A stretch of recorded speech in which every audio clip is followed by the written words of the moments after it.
बघा गुणोत्तरवाल्या क्वेश्चनला जिथे पर्सेंटेज पण असेल त्याला कसं डील करता येईल ते नीट लक्ष द्या. 2130 रुपये 3 भागात विभागले. दुसरा भाग पहिल्याचा 60%. 60% टक्क्याला फ्रॅक्शन मध्ये कन्वर्ट करायला शिका. 60% म्हणजे किती येणार 3/5. म्हणजे जर पहिला भाग 5 असेल तर दुसरा भाग किती असणार 3, कारण की तो त्याच्या 60%. आणि पहिला व तिसरा यांचे गुणोत्तर, पहिला व तिसरा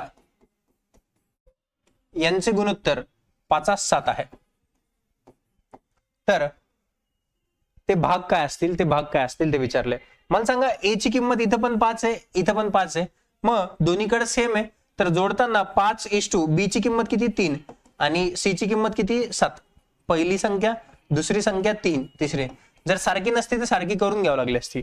आता इकडे बघा, इथं तुम्हाला एक गोष्ट लक्षात आली का? 5, 3 आणि 7 म्हणजे पहिली संख्या 5च्या पटीत पाहिजे, कारण की 5च्या पटीत पाहिजे. इथं 994 हे कटलं, इथं 5च्या पटीत हे पण ऑप्शन नाही, इथं पण कटलं. 710 आणि 710 5च्या पटीत आहे, हे दोन ऑप्शन व्हॅलिड आहे. आता तुम्हाला बघा या क्वेश्चनला न सोडवता कसं डील करता येत होतं, कारण की हे दोन ऑप्शन तर कटले.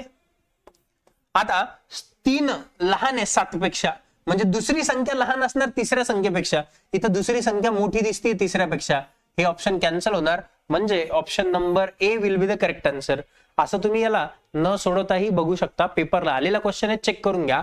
असेच क्वेश्चन बघण्यासाठी चॅनलवरती नवीन असाल तर चॅनलला शेअर, लाईक आणि सबस्क्राईब करायला विसरू नका. धन्यवाद.